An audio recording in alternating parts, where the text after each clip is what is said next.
آپ نے دیکھا ہوگا وہ ہمارے بعض موسموں میں برسات وغیرہ میں پیڑا پھوڑا ہوتا ہے، اس کا غالباً وہاں پنجاب میں تو پیڑا پھوڑا ہی کہا کرتے تھے سارے، پیڑا سا بن جاتا ہے اور بہت تکلیف دہ چیز ہے کیونکہ وہ گہرا ہوتا ہے اور بعض دفعہ وہ ایک ایک مہینہ لے لیتا ہے پک کر آخر جلد کے کنارے تک پہنچنے میں. اس لیے عموماً دیہاتی ڈاکٹر اس کو چیرا دے کر اس کا پورا انتظار نہیں کرتے کیونکہ ہر وقت بخار بھی بچے کو چڑھا رہتا ہے. بچوں میں خاص طور پر بڑی پرابلم ہے اور اس کو موٹی جلد ہی ابھی ہوتی ہے تو اس کو چیرا دے کر اس کو نکالنے کی کوشش کرتے ہیں. قادیان میں بھی جو ارد گرد سے لوگ بچے لے کے آیا کرتے تھے برسات کے دنوں میں خاص طور پر، مختلف ڈاکٹر ہوتے تھے، وہ چاقو اپنا تیار رکھتے تھے ہمیشہ. اور ایک نظارہ میں نے ایسا دیکھا تھا جو آج تک مجھے بھولتا نہیں، وہ ایسا ایک خوفناک بھی تھا اور ہنسی بھی آتی تھی دیکھ کے اور ساتھ رونا بھی آتا تھا.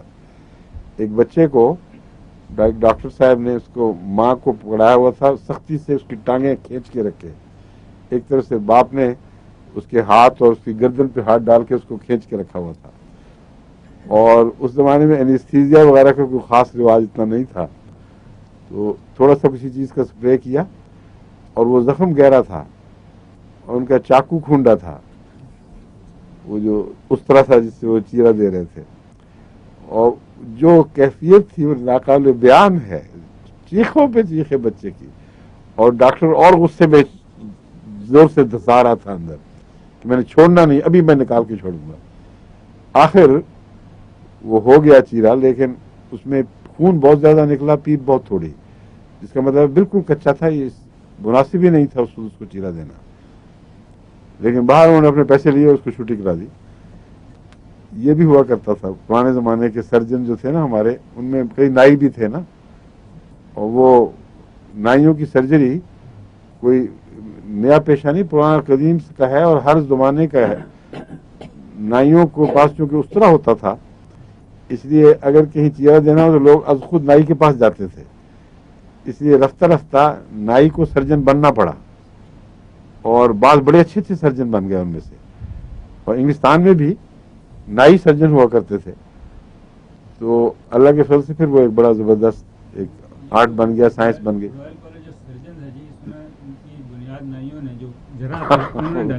وہی عرض کر رہا ہوں میں کہ انگلستان میں آغاز میں نائی تھے جو سرجن تھے، اور ڈاکٹر صاحب بتا رہے ہیں کہ اس بات کی تقویت دینے کے لیے کہ رائل کالج آف سرجنز کی بنیاد نائیوں نے ڈالی تھی.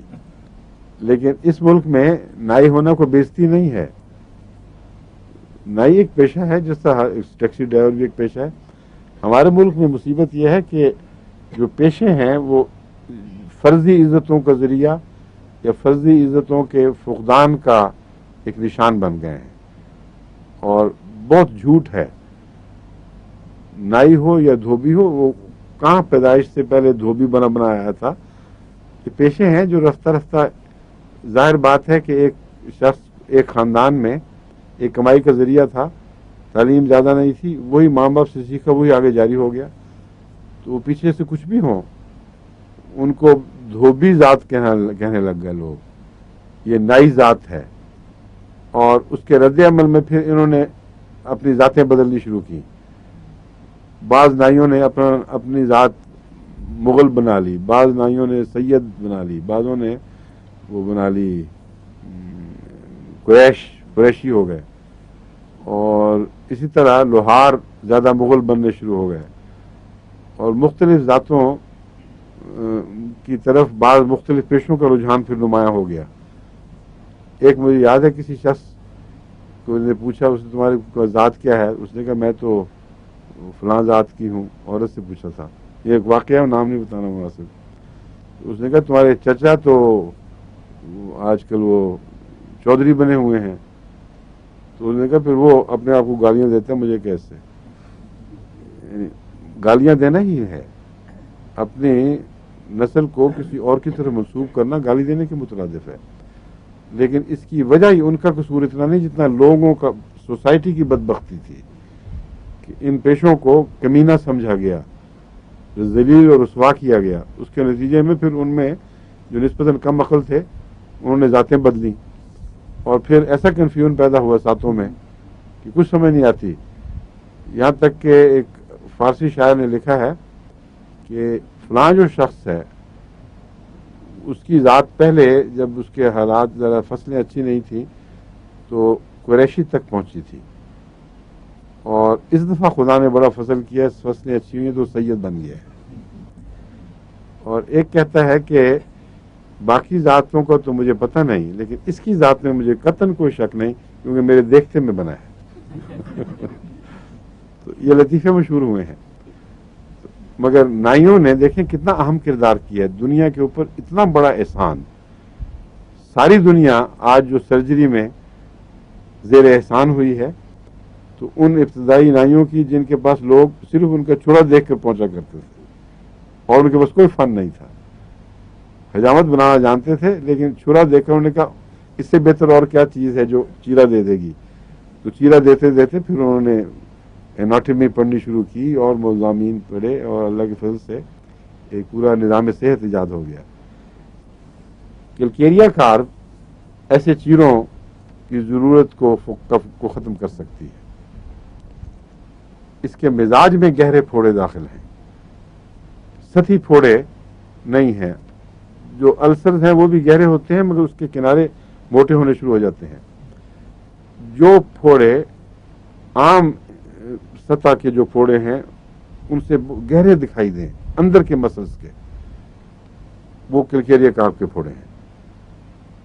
اور بعض دفعہ ان کو چوٹی کے سرجن بھی جب ان کو چیرا دیتے ہیں تو ان کے لیے پرابلم ہوتی ہے. بعض گردن میں گہرے مسلز میں ہوتے ہیں، وہ خطرہ ان کو ہوتا ہے کہ کہیں چاقو کسی اور جگہ لگ کے تو جان کے نقصان نہ کر دے.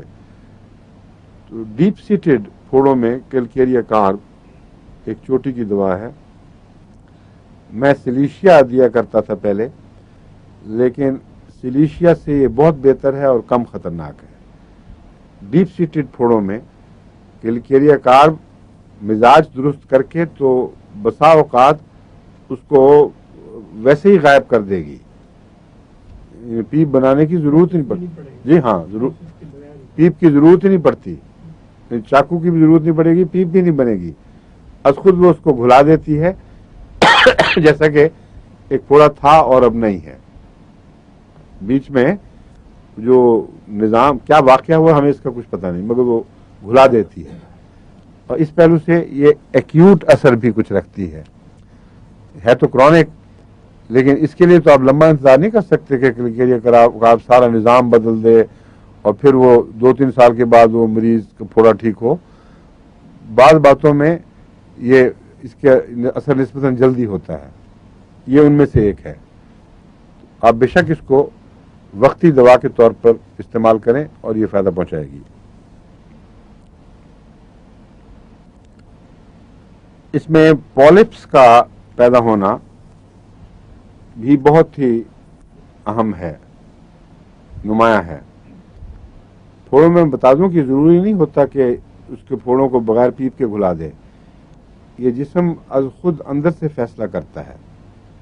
اگر پھوڑا اتنا آگے بڑھ چکا ہو کہ اس کا پیپ بنانا ضروری ہو، مناسب ہو، تو کلکیریا کارب میں پیپ ہی بنے گی پھر. اور میں جانتا ہوں کہ کئی پھوڑوں میں کلکیریا کارب نے بڑی تیزی سے پیپ بنائی، لیکن جب وہ پیپ بناتی ہے تو دکھن دور ہونی شروع ہو جاتی ہے. اور پیپ 2 طرح سے بنتی ہے، ایک دواؤں کے اثر کے بغیر. اس پیپ میں اتنا زبردست تناؤ ہوتا ہے باہر کی طرف کہ اور اس کی جو جسم کے اندر اس کے زہر پھیلتے ہیں اس سے بخار کی بھی کیفیت ہو جاتی ہے. اور جب تک وہ پیپ پھٹے نہیں سخت عذاب میں مبتلا ہوتا ہے مریض.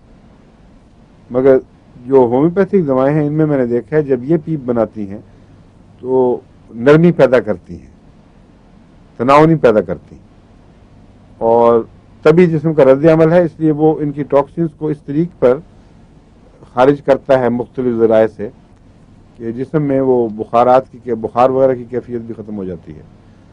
اس لیے ضروری ہے کہ وقت کے اوپر پھوڑوں میں ہومیوپیتھک دواؤں سے اور صحیح دواؤں سے فائدہ اٹھایا جائے.